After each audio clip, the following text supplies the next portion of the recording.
What's going on, guys? As we know, FAU is going to be the number 8 seed in the NCAA tournament in their quadrant, playing Northwestern coming up this Friday. If they win that game, the likelihood is they'll be taking on UConn. And what I want to do here is break down what FAU needs to do to replicate the success from last year. And when we're just taking a look at this year, the thing that FAU needs to do to win really any particular game is shoot well from beyond the 3-point line.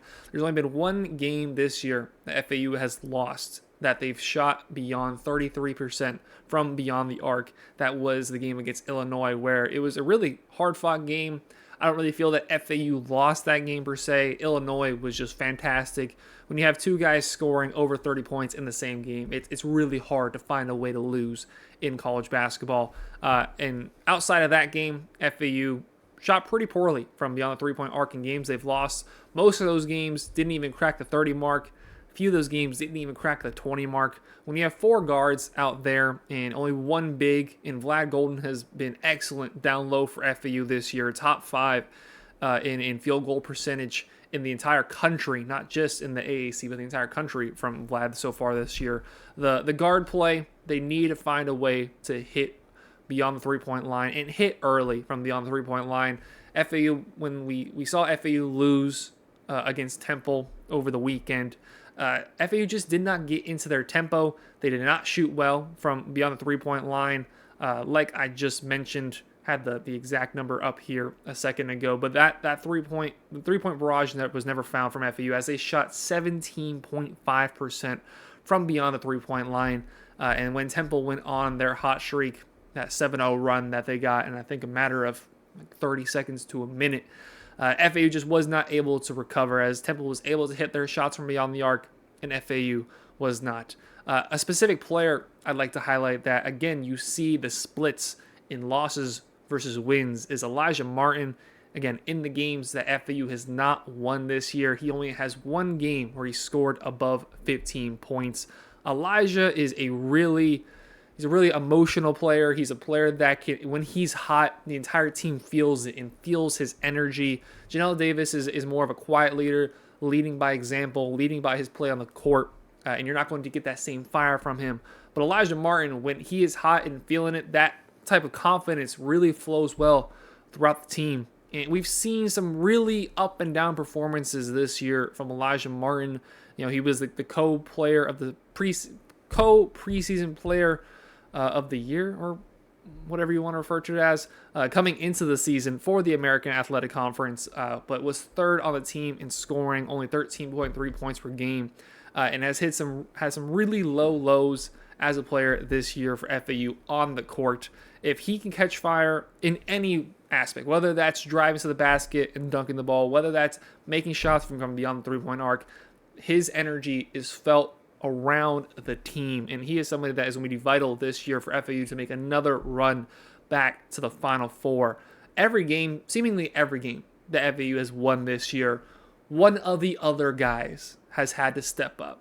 You know what you're getting most nights from Janelle, from Elijah, from Vlad Golden, but you need to find that other option mostly amongst the rest of the guards on that team, whether it's Nick Boyd, and he has been the one that stepped up most this season in his 9.5 points per game as the fourth leading scorer on the team. Brandon Weatherspoon has hit some pretty clutch shots.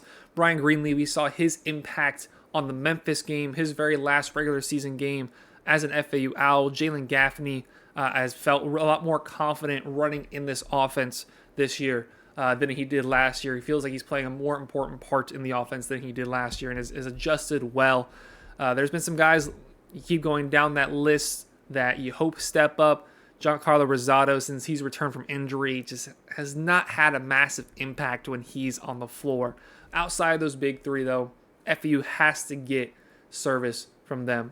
And I think the most important thing is FAU needs to find their offense early, needs to get that rhythm early in games and really feel they can take control. I don't feel like FAU had control at all in the game during Temple. There was moments, there was runs, but they were never seemingly truly able to run FAU basketball for a long portion of the game and take control, even when they had the lead in the first half. And we know that's playing with pace, getting shots early in the shot clock, especially off of a defensive rebound, off a missed shot on the other end. FAU's ability to move the ball down the floor quickly in the hands of one of the 4 guards that's on the floor at all times, because there's very rare times that FAU is running anything but a 4-guard, 1 big set. Ability to push the ball down with pace and hit those shots in transition. When FAU isn't hitting those transition shots and isn't getting good opportunities, we saw against Temple, we've seen many losses this year, what that looks like. And we even saw in North Texas, a very tough defensive team that has pushed FAU to the wire every time we've played them this year. FAU did come away with a win, but in the moments where that was really up in the air, we've seen what it looks like from FAU when they can't quite get into their rhythm. All season long, it's appeared that they don't have quite the same mojo, quite the same confidence that they did last year.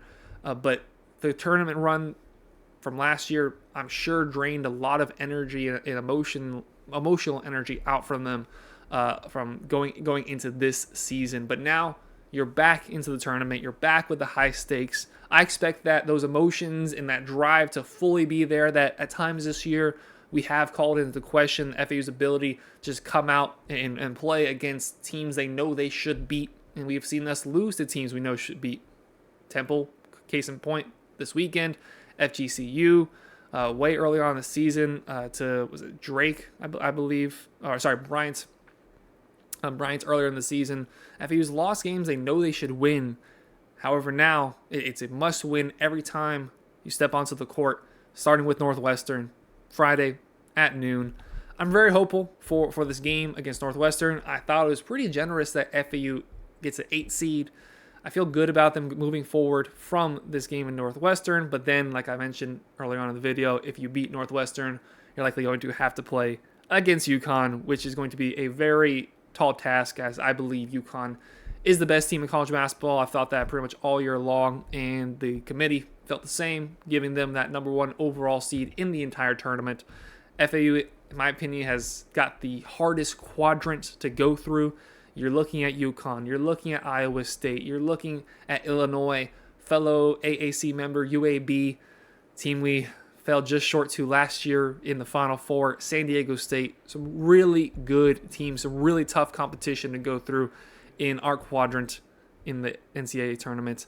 Let me know your thoughts and your hopes for FAU down below. What do you think their keys to victory are going to be going into the game against Northwestern, and then fingers crossed beyond that game?